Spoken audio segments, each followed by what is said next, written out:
Welcome once again to Wrestling with My Thoughts, your Sunday ritual.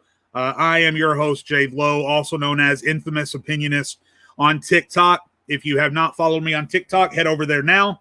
Camera's backwards. This is my username on TikTok. If you haven't followed me there, head over there now. Sorry, if I could talk today. And do so. Daily wrestling content over there on TikTok. While you're there, you can go to the link tree in my TikTok bio, give me a like on Facebook, subscribe to me on YouTube if you haven't already. Obviously, I appreciate everyone for doing that, and I appreciate everyone who is watching the show today. Irishman, thanks for the sub. Devin Rowe, welcome in. Paul Swinney, welcome in. If you would like to leave comments for me to interact with me during the show, if you would like me to possibly answer your question on screen, you can post your comment either on Facebook or YouTube, and I will see it. And I'll give you a shout on stream to answer your question. Towards the end of the show, I'll be posting the link to the podcast in chat so that you can join me in studio virtually, and you can join me on stream and ask me your question face-to-face on camera. So if you're interested in doing that, keep an eye out for that towards the end of the show. Okay? Go ahead and give a shout to our other things that we have going on at the Raw Sports Network.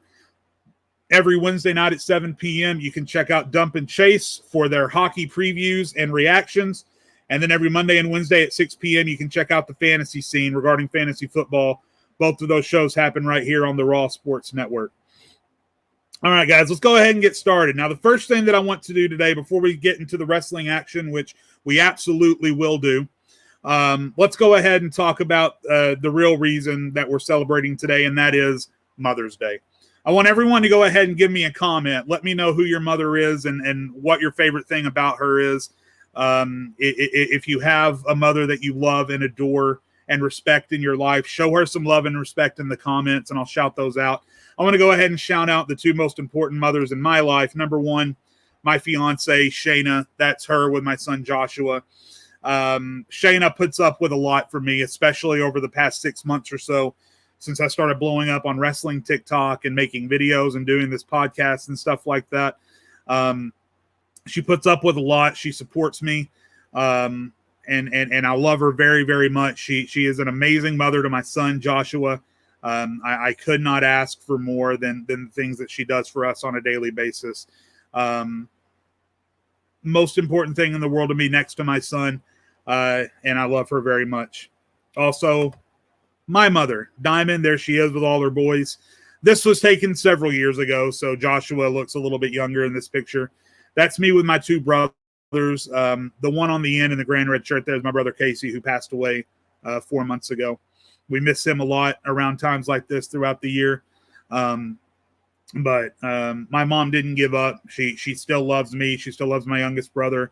She loves my son. She loves her grandkids. She loves all of us, and she worked very hard to give us the things that we wanted when we were kids, and she still shows us love and support every single day. So that's my mom, Diamond Lowe. I love her very much as well.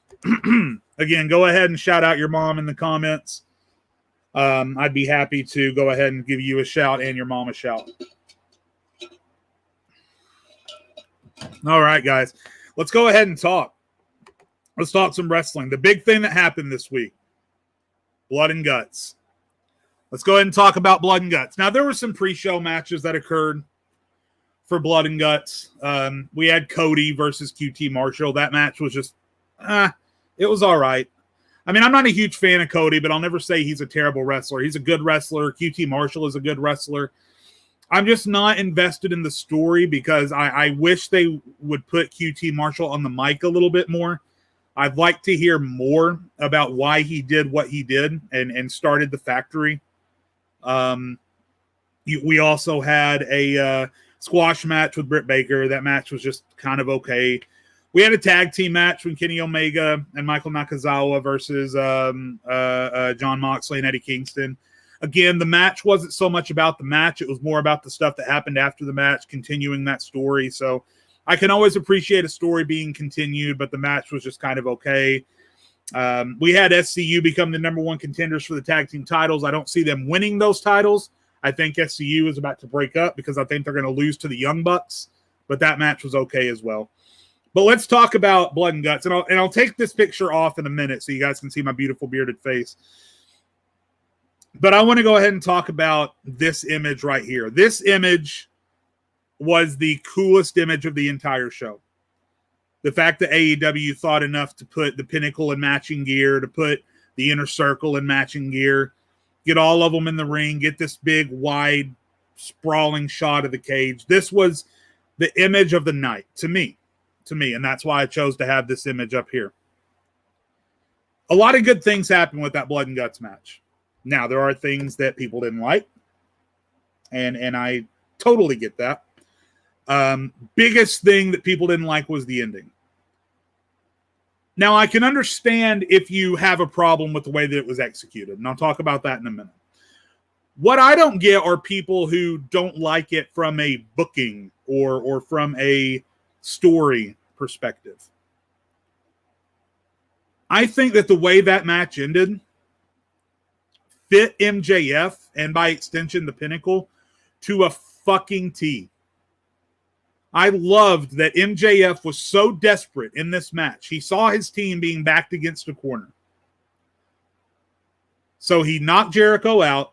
He dragged him to the side of the cage, and he said, submit, give up, surrender, or I will throw your leader, your beloved leader, off the side of this cage. I, the biggest heel in the company, will throw who is currently one of the biggest baby faces in the company tumbling off the side of this cage unless you surrender. And so the Inner Circle surrendered. The unfortunate part of that was how it was shot. Now, I'm not here to complain about it.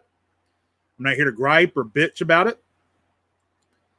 Because I will say, comparatively, if you compare what happened to Chris Jericho to what happened to Matt Hardy against Sammy Guevara several months ago, where Hardy's head just bounced off of a concrete floor, which one of those would I take? I'll take what happened to Chris Jericho any fucking day of the week. I would much rather see a shittily produced show, a shitty fall with a shitty camera angle into a shitty crash pad, than see someone get hurt any fucking day of the week. That being said, while I appreciate AEW learning from their mistakes, which is something that WWE doesn't tend to do, while I appreciate AEW learning from their mistakes, ultimately it should have been shot better. A prime example, and I saw this on TikTok a couple of days ago, a prime example of this is when Undertaker threw Rikishi off of Armageddon Hell in a Cell several years back. The way that was shot, they didn't get a close-up shot of Rikishi landing in that hay in the truck. It was shot from far away, and you still got the visual impact of Rikishi falling off of that cage down into the truck, and you knew he didn't get hurt. You knew they had some kind of safety measure set up there, but you didn't have to see it. That shot should have been shot from behind the cage, from behind MJF's back. We would still see Chris falling. We'd see him falling through the grates of the cage, but we wouldn't have to see him hitting. And then the camera should have switched back and showed Chris lying there in the rubble. That would have had just as much visual impact as a camera watching Jericho fall second by second all the way through the crash pad into a fucking set of pillows, basically. My 4.5-year-old son is taking harder bumps than that at home. I'm exaggerating, but you get my point. But I want to stress, even though there was an opportunity from a production perspective to shoot that fall much better, and hopefully AEW continues to learn from their mistakes, Chris Jericho is safe, and that's all I can ask for. Please, please, please continue to show concern. Now, what did come out of that Blood and Guts match, MJF looks like a fucking star. He already did. But this was the win that cemented MJF as the biggest, most influential, most dangerous heel in the company and possibly in the business. And what's best about it, MJF, what's even better is he's going to come out next week on Dynamite and he's going to cut a scathing fucking promo, and it's going to be fucking awesome. MJF, the one thing that he was missing up until this point is an edge. MJF was awesome on the mic. He was decent in the ring. He's still a little bit green, but he's getting better. But he looked just like a runaway shit heel. And in this match, he took shots, hard shots, with chairs, with wrenches or whatever it was that Santana had and hit him with. He bled. He climbed to the top of the cage. He had his big moment, the big fight on top of the cage. And MJF now looks like now he looks like the star that he looked like before. He's still got the promo skills that he had last week, but now he looks like a badass too. This is what MJF needed. They needed to give him an edge, and I think this entire match was all about MJF. And I think it worked. And I am ecstatic, so excited to see what happens with MJF next week on Dynamite. And the Pinnacle have officially overtaken the Inner Circle as the biggest faction. That's saying something. AEW has like 15 fucking factions. And the Pinnacle is the biggest faction on the show.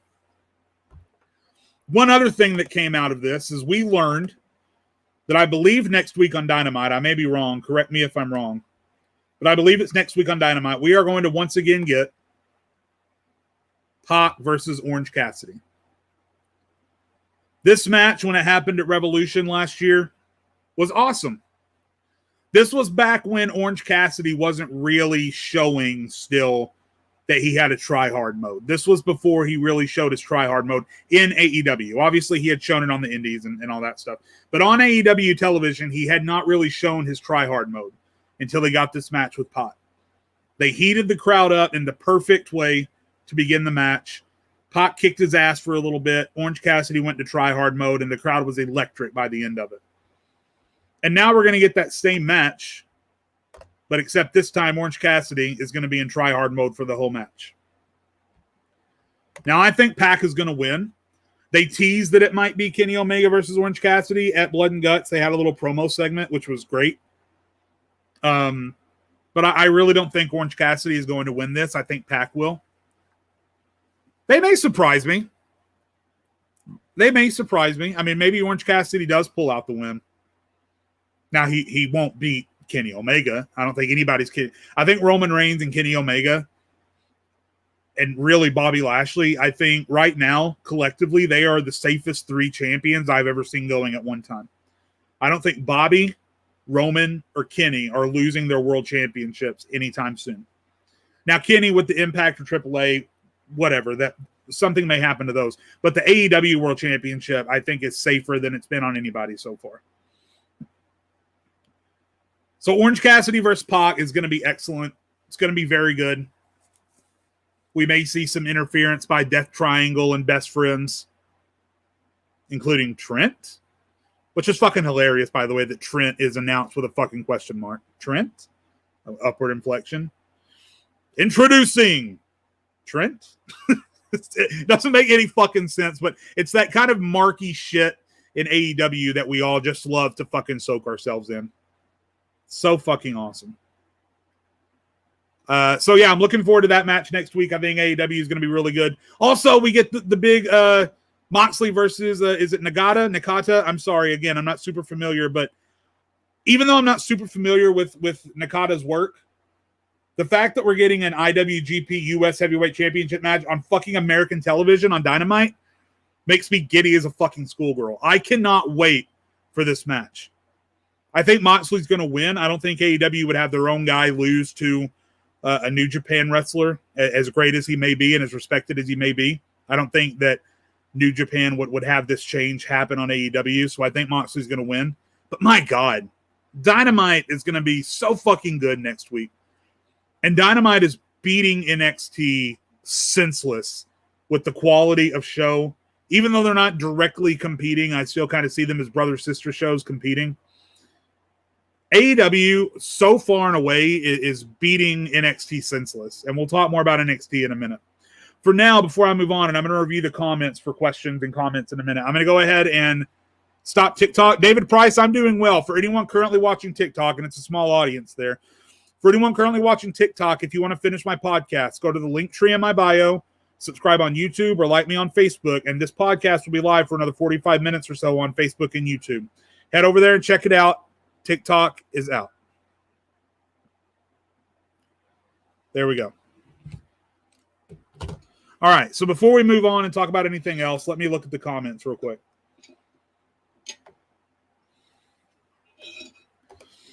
All right. Irishman, thanks for the sub. Irishman says, if I was to choose a manager besides Heyman for Cesaro, who would I pick? I don't know.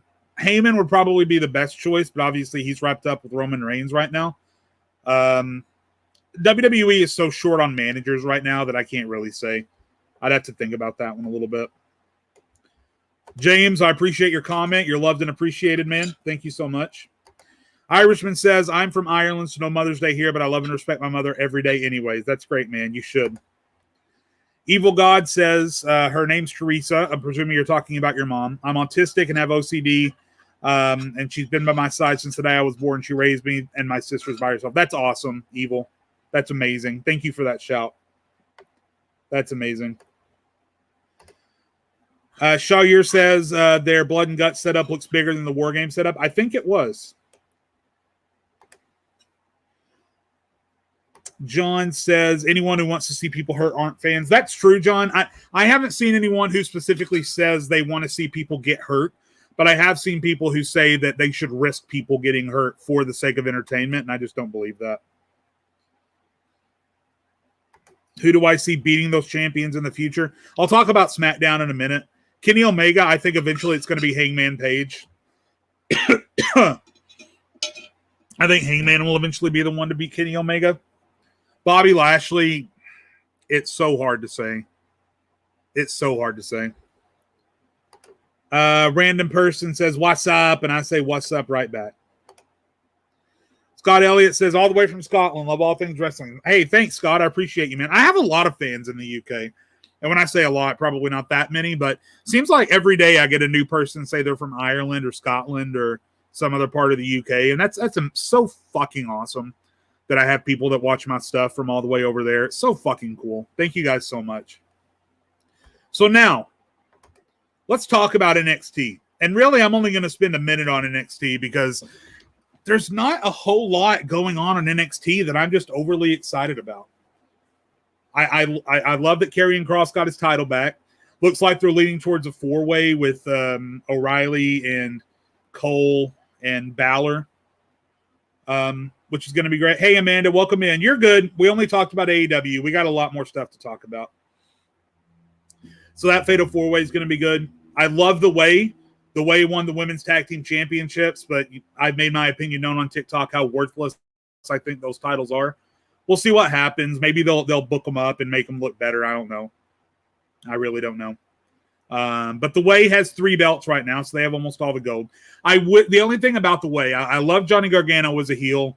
I've loved the goofy heel personas that they have, but I think Austin Theory is played for laughs a little bit too much. I think they need to reel it in with Austin Theory just a little bit. Austin Theory, while Johnny Gargano still looks like a badass half the time in the matches and stuff, and then Candice and Indy Hartwell just won the women's tag titles, so they look good. Austin Theory's just kind of sitting there looking like a dumb big old asshole, and I think he needs to be backed off of the goofy stuff a little bit, because right now Austin Theory just looks like a goofy asshole. So I think they could back it off with him a little bit. I'm looking forward to seeing what happens with Xia Li going forward with that story. Santos Escobar is looking to have a rematch with Kushida. I'm not sure they can do much more than they already did. The big thing with NXT going on that a lot of people are talking about is the Diamond Mine. What's the Diamond Mine? Here's my theory, and it's, this isn't something that I'm expecting everyone to say, oh, he's so smart. How did he think of that? Now, it's pretty obvious that the video packages that they're running for them for the Diamond Mine on NXT are obviously leaning towards some sort of UFC type thing or mixed martial arts type thing, right? The people training in the background, the ring that they have in the background, the wrist tape and all that stuff that they show in the video packages.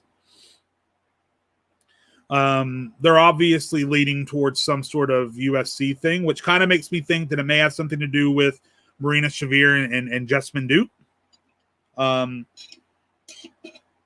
Other people speculating that Tessa Blanchard might be coming to NXT. Who knows? I haven't seen any confirmed reports about that.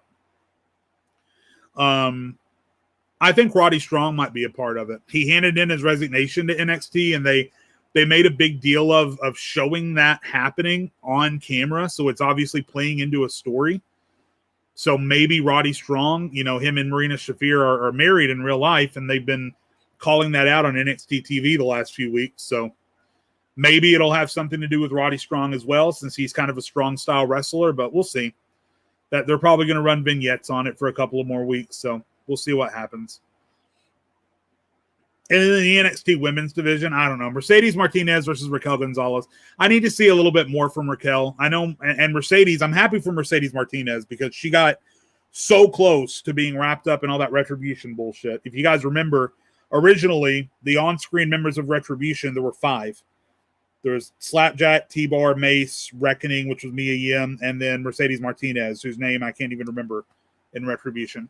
She was there for 1 week, then they took her away, probably because she realized how fucking stupid it was. And she got sent back to NXT. And now Mercedes finally finds herself in a position fighting one-on-one for the NXT Women's Championship. Which is still, as low as I am on Raquel right now and as low as I am on EO full stop, still one of the most prestigious championships in the world. So I'm looking forward to seeing what those two gals can do. Let's go ahead and check the comments one more time before we move on to Raw and SmackDown. Not much. Here's something. Listen, I wasn't high on Indy Hartwell. That women's tag team match was really fucking good. I gotta be honest. I gotta give props to them. Credit where credit's due, all that jazz. That tag team match between The Way and then Blackheart and Moon, so good. So good. Lots of really good spots. Lots of really good wrestling spots. I've never been big on Indy Hartwell or Shotzi Blackheart. They may have made a believer out of me on both of them in that match. A lot of people are going to be happy to hear that. I enjoyed a Shotzi match and an Indy match for the first time ever. So maybe, just maybe, that's the spark that I need to turn myself on them. We'll see. We'll see how they capitalize. Scott Elliott says he thinks Triple H is running out of ideas not long before AEW moves to Monday and destroys Raw. We're going to talk about Raw, Scott. Random person. Let's say you had 1 month, 4 episodes of Raw. What would you do to fix the show and improve ratings? We'll talk about Raw in just a minute, random person. Give me a minute to get there. Ryan, do you think Cesaro will possibly make the upset? Let's talk about that in a minute as well. Yeah, random person, I see your question. I'll get to that in just a little bit. All right, let's move on. Let's go ahead and talk about Monday Night Raw. Oh, boy, Monday Night Raw. Monday Night Raw, without hesitation, taking into account everything that you could possibly watch on wrestling TV every week. New Japan, Impact, NXT, Dynamite, Dark, SmackDown, 205 Live, Main Event, because at least with Main Event, it is what you think it's going to be. There's no disappointment.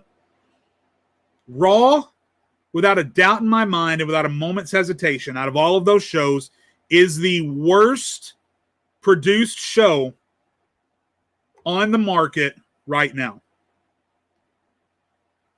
Raw is one of the worst shows currently running, and it is one of the worst booked wrestling programs week to week that I have seen in a long time. And listen, and I'm going to turn off this image because I want to look you guys in the eye when I say this.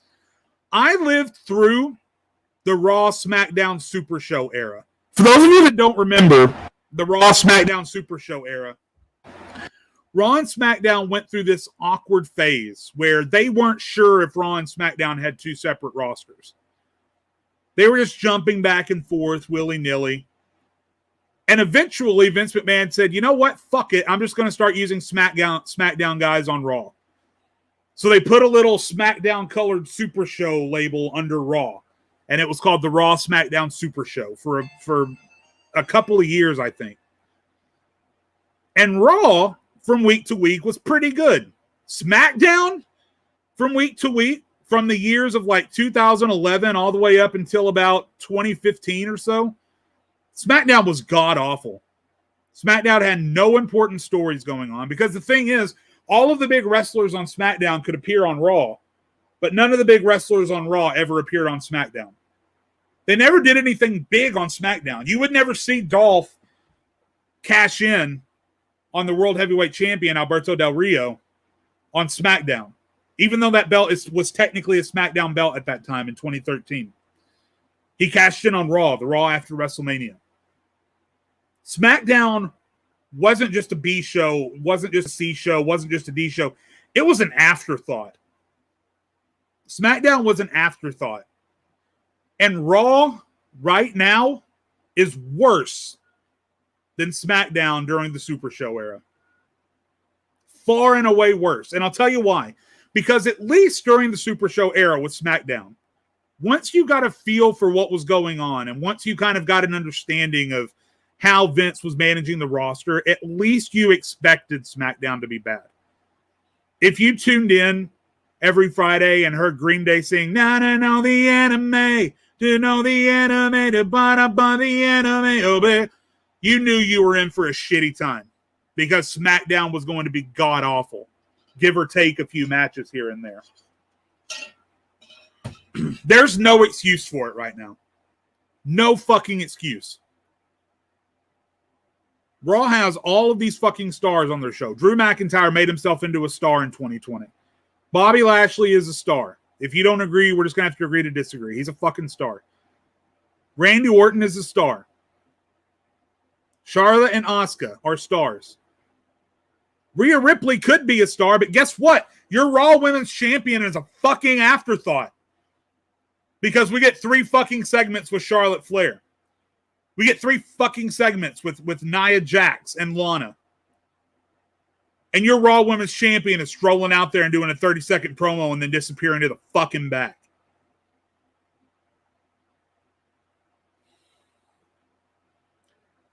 There is no excuse for Raw to be this fucking bad. And listen, the question a moment ago, what would I do to fix Raw? Listen, I can't answer that question. I can't put together a 4-week plan to fix Raw. Because the only way to fix Raw right now is to wipe it all out and start again. That's it. Raw is dead. I have never seen a show that I can confidently say is more dead than Raw is right now. Let's look at what happened last week, just as an example. McIntyre, Lashley, and Strowman. Lashley and Strowman had a match. McIntyre distracted Strowman. Lashley beat Strowman. McIntyre looked strong. McIntyre has looked strong for the entire year. Guess who needed to look strong? Braun Strowman, who you just fucking inserted into this triple threat match for no fucking reason last week. You insert Braun Strowman into this match after he lost, and he only beat Drew McIntyre because Bobby Lashley interfered. And now,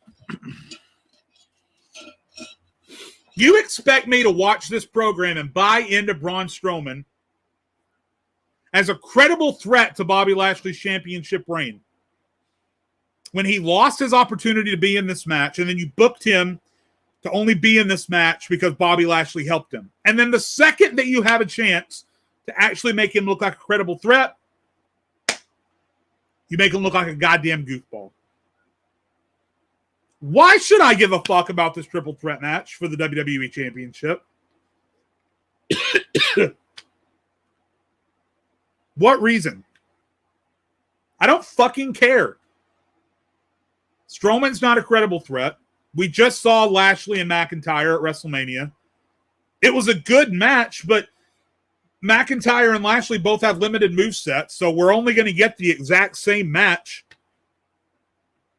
at WrestleMania Backlash that we got last year, or last month. You throw Strowman in to try and shake things up, presumably, and then make him look like a weak asshole with a week left to go into the show. What else happened on Raw? Omos and AJ Styles defeat the New Day in pretty much the exact same match that we saw at WrestleMania. The exact same match that we saw on WrestleMania. Omos and AJ beat. I love AJ Styles, one of my top 10 wrestlers of all time. I love Kofi Kingston, one of my top 10 favorite wrestlers of all time. I love the New Day. I love Xavier Woods. Omos, I think, could even be a decent act in WWE.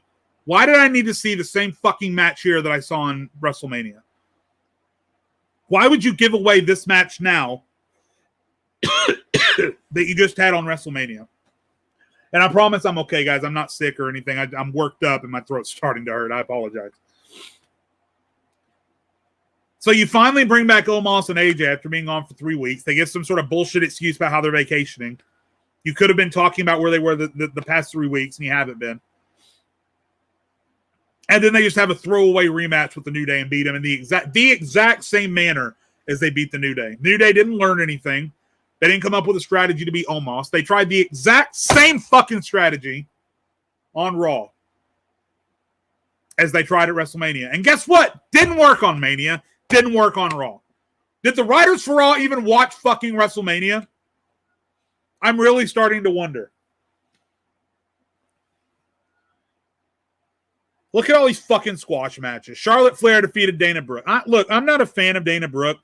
Did we really need to see a match where Charlotte looked fucking strong? That's like if God said, I don't know if Samson looks strong enough. I think we need to put some pillars in it. Charlotte is the most strong booked female wrestler on the roster.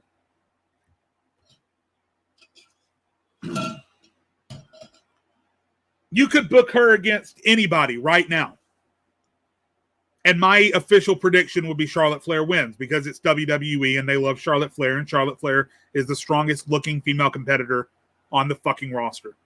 Stronger than both women's champions, stronger than Bayley, stronger than Sasha, stronger than the actual badass Shayna Baszler. I would not guarantee victory for any other woman on the roster, but I will always pick Charlotte in any match that she's in because it's fucking Charlotte Flair. And yet, not only did they feel the need to put her over Dana Brooke in this match, she won via submission. And then Rhea Ripley hit the entrance ramp to say, I've had enough of you, Charlotte Flair. There's your Raw Women's Champion, who, by the way, more than Asuka, I need to calm down a little bit. More than Asuka and more than Charlotte, your Women's Champion, Rhea, is the one that needs to be built up right now. Because she's the one that's brand new.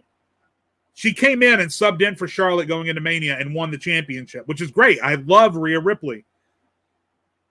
But your day-to-day Raw fans that don't watch NXT have no idea what Rhea Ripley is capable of. She won one match at WrestleMania, which was the right decision. And yet, instead of having Rhea Ripley in there beating Dana Brooke, you have Charlotte Flair in there beating Dana Brooke. Thanks. What did we learn? Charlotte is strong. Sheamus defeated Mansoor via disqualification. Look, I'm glad Humberto Carrillo is getting some airtime.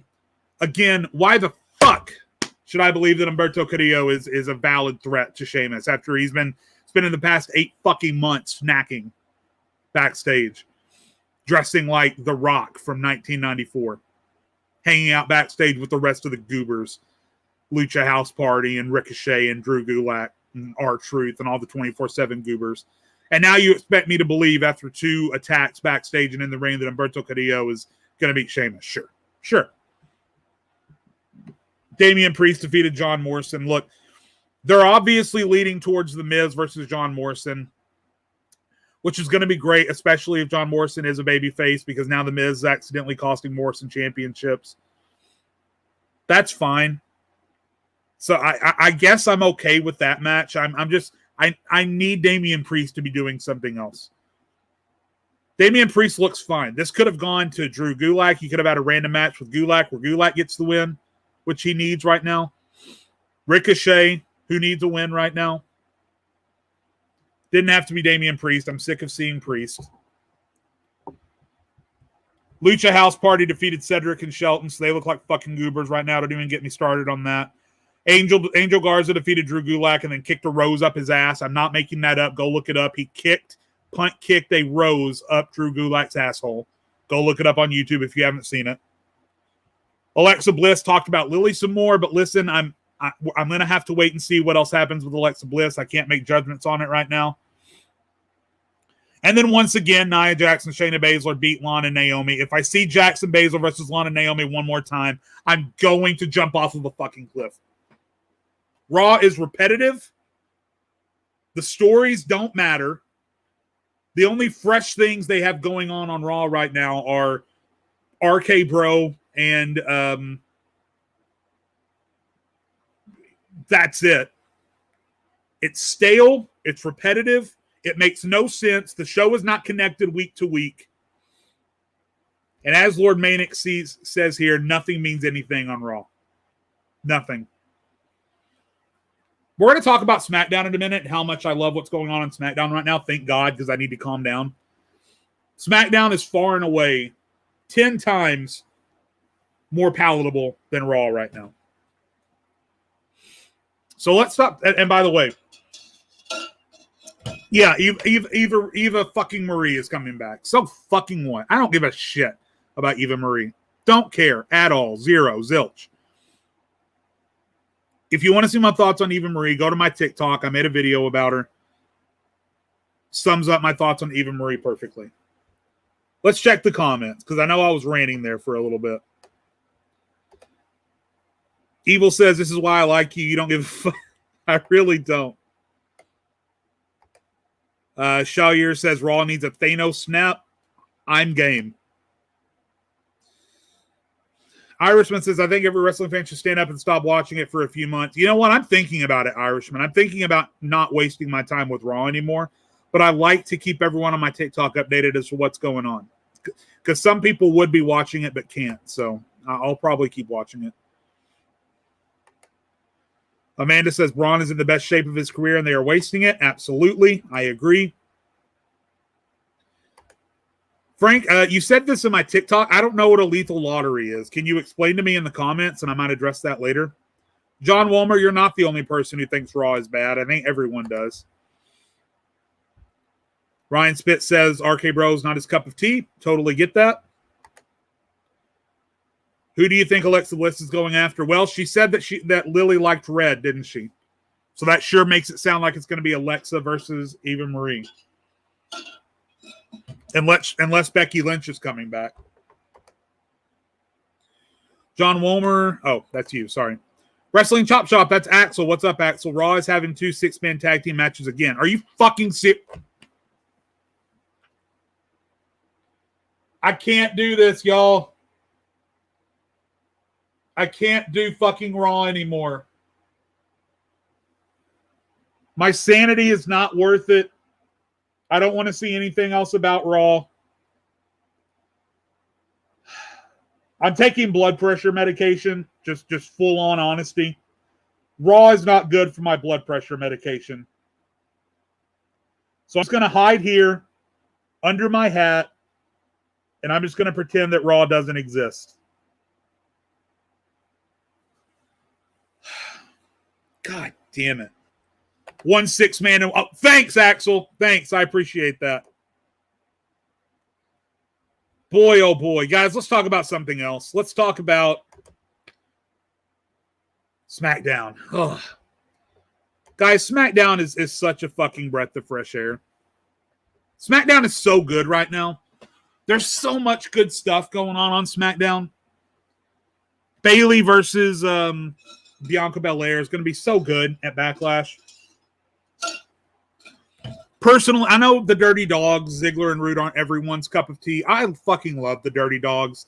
Dolph Ziggler makes me so happy every time he comes out. I love watching Dolph Ziggler. King Corbin is good. Fucking Apollo Crews is doing much better. Big E is so entertaining and so funny and so good.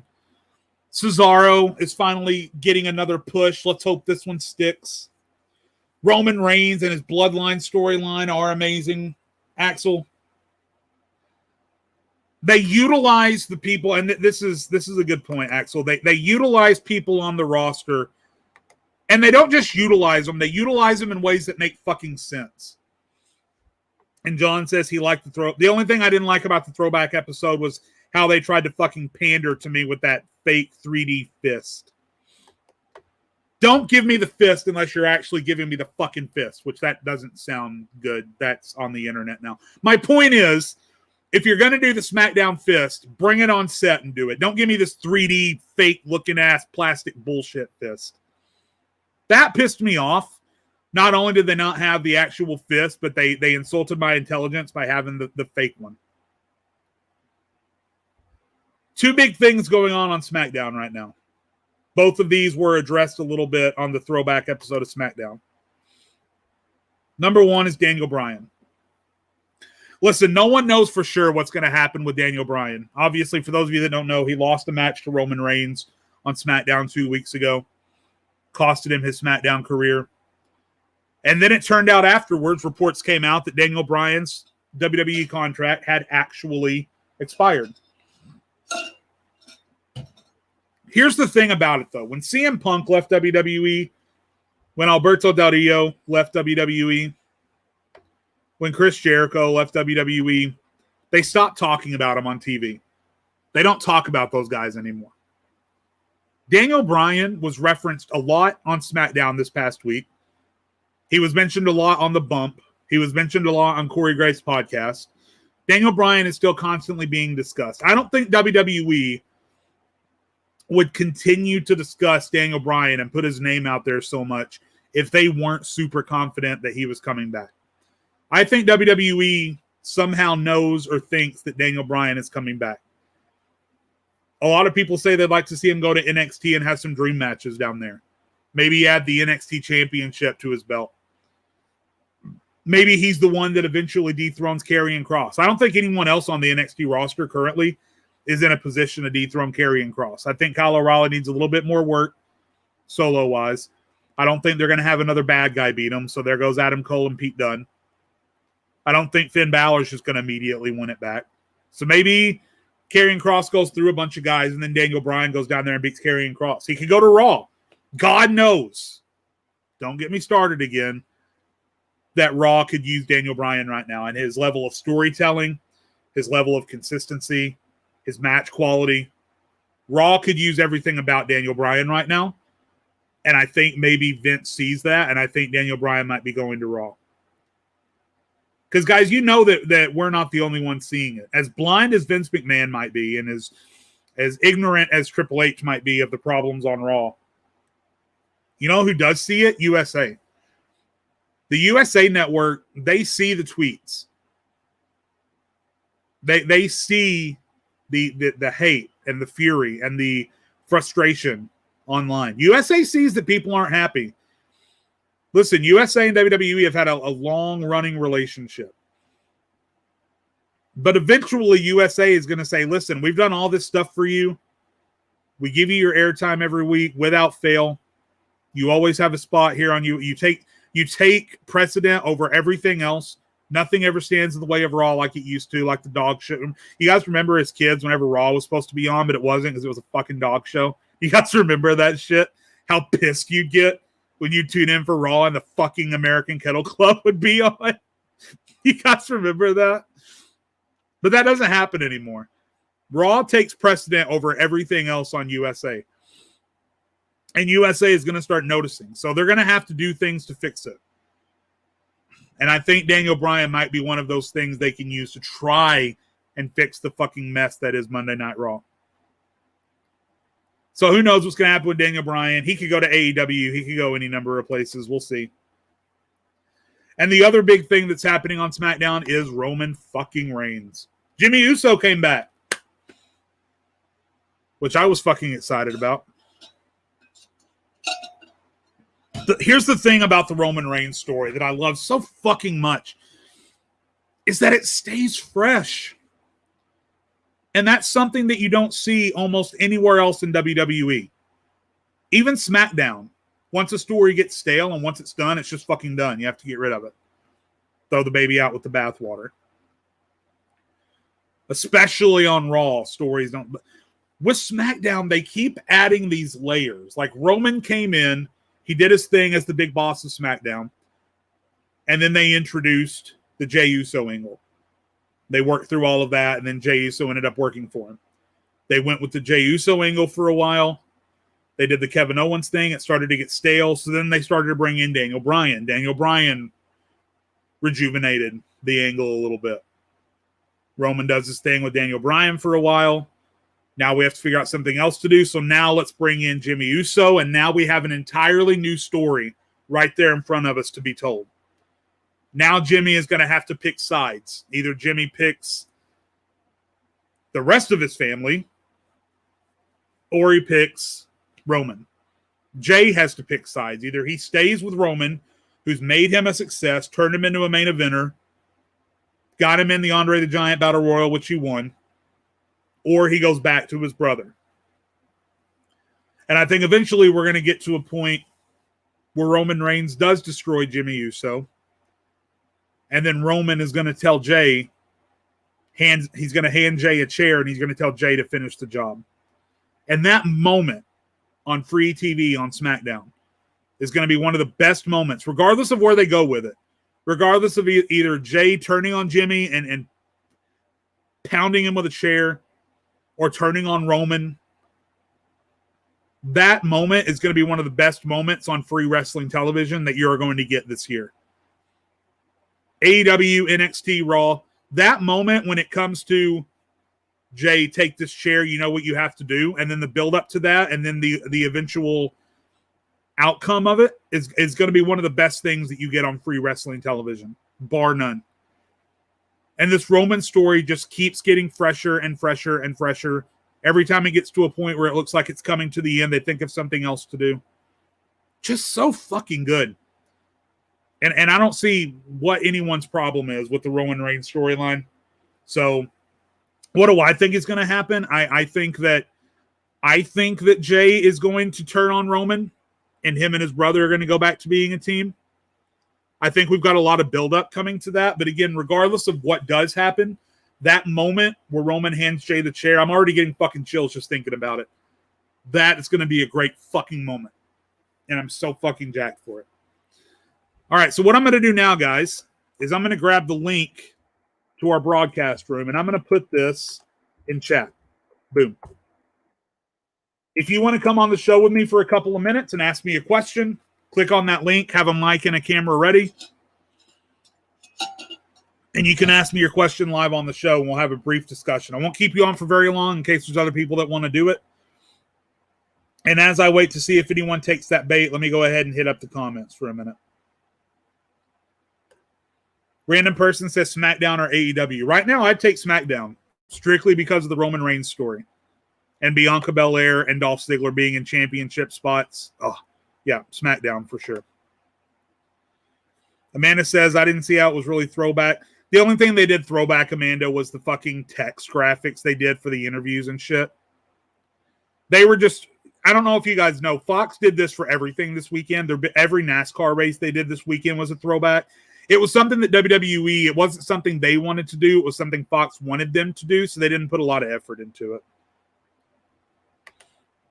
Irishman says Daniel versus Kofi or AJ on Raw this time. Nope, I don't mind that at all. Bring it the fuck on. I am all about that. Ryan Spit says the dog show irritated me. I fucking hated it, man. I was so pissed off as a kid. Again, guys, the link is in chat. If you want to be a part of the show, go ahead and click on that link. Don't be shy. Don't be scared.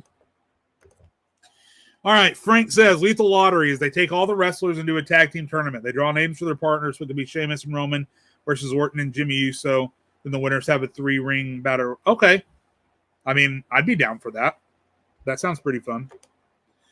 John says, don't like the character for Roman, but he's very talented. He is very talented. I'm glad you at least admit that. Be arched about a roll. Yeah, I got that.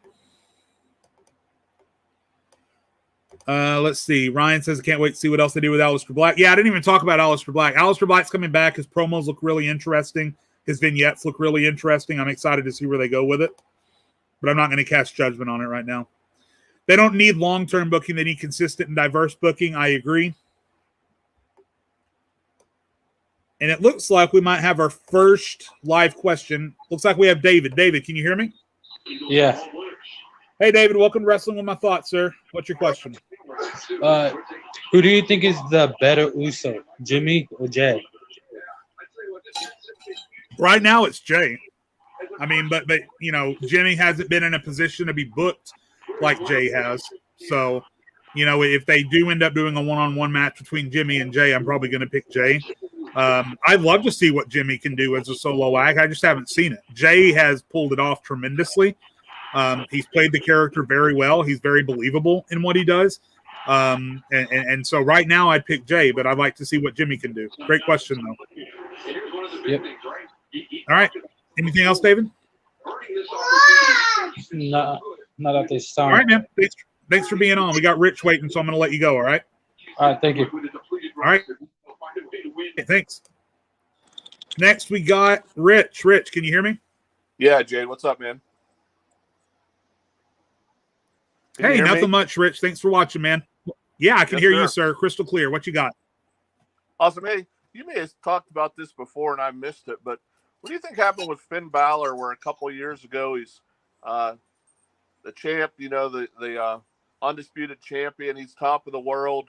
He gets hurt, comes back for a little while. They don't give him any shots really at a championship, and now he's back in NXT. I mean, I don't know if you talked about this before, but I always kind of liked Finn Balor's character and his skills and everything, and just maybe get your opinion a little bit on what happened with him after a couple of years ago being on top of the world. Yeah, sure. So this is the thing that Vince has shown consistently, and the only exception to this rule that I'm about to give you is Triple H, because Triple H is Triple H. He's who he is. You know, he's married to Stephanie. So Triple H has been the only exception to this rule that I can see. When Vince has someone that is suddenly thrusted into the main event and then gets hurt, Vince immediately loses faith in them. Vince has no faith for anyone who gets hurt while in a main event spot because he doesn't want to get burned again. It happened to Bray Wyatt. It happened to Finn Balor. It happened to, there was someone that it happened to recently, and now I can't remember who it was.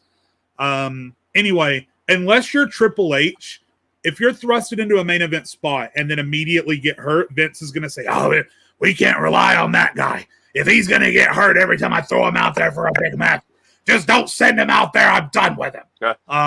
And I think that's exactly what happened with Finn Balor, is that Vince was very wary to send a little guy out there anyway because Vince has big man syndrome.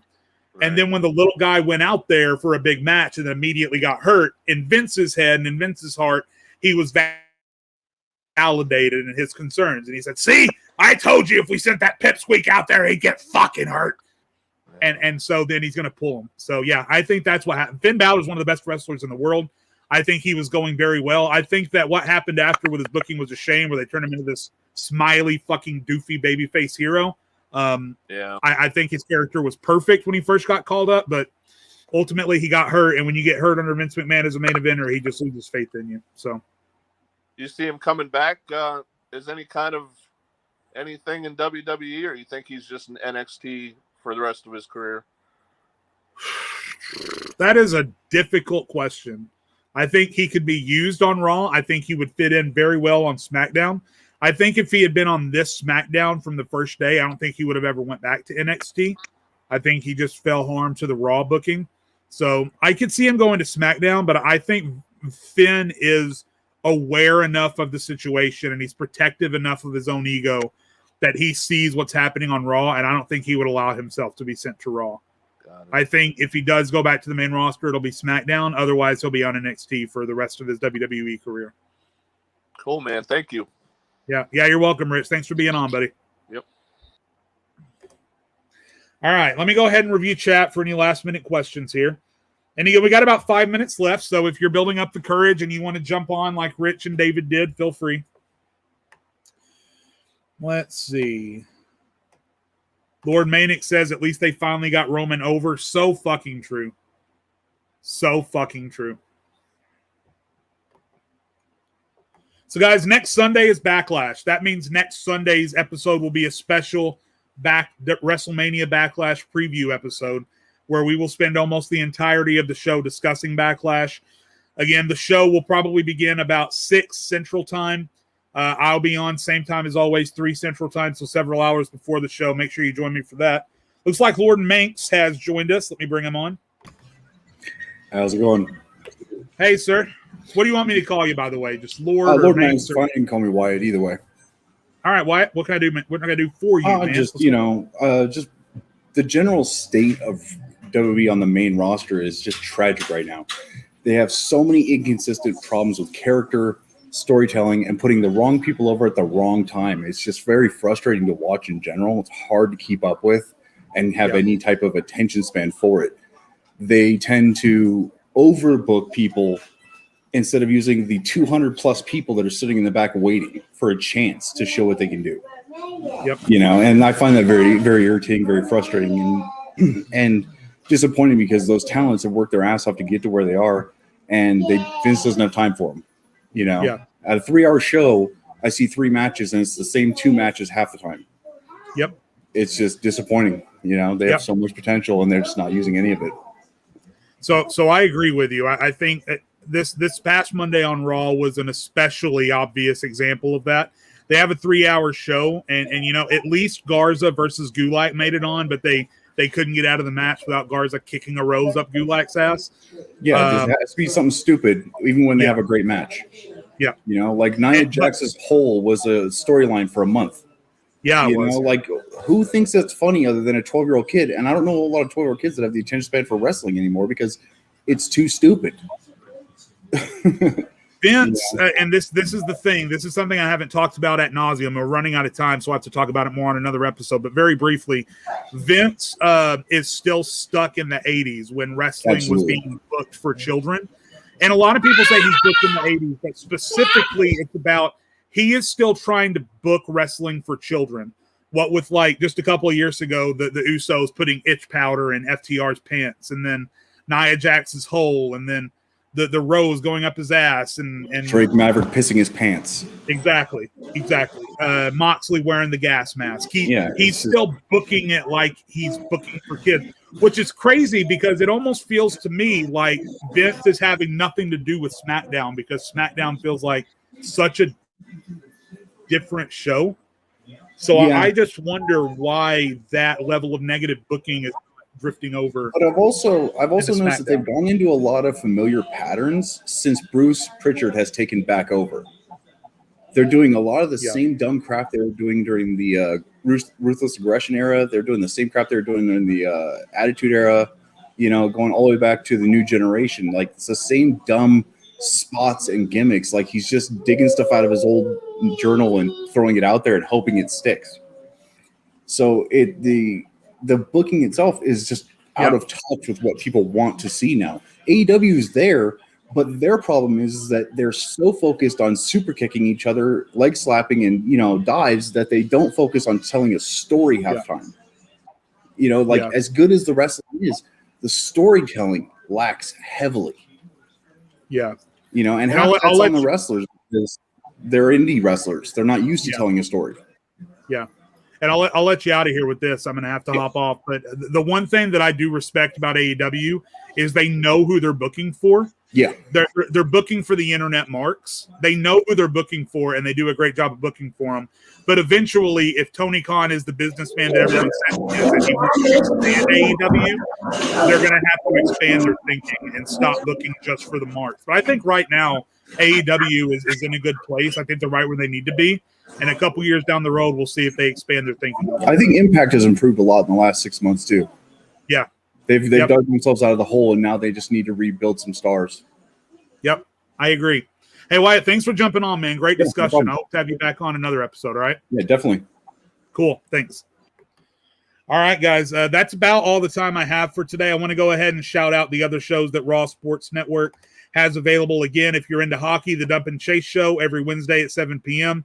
The Fantasy Scene every Monday and Wednesday, discussing fantasy football in the know. We have other shows coming. And then, of course, Wrestling with My Thoughts every Sunday, 4 Eastern, 3 Central, right here on the Raw Sports Network. Or if you're watching on my YouTube, give me a subscribe if you haven't done so. If you're watching on my Facebook page, give me a like if you haven't done so.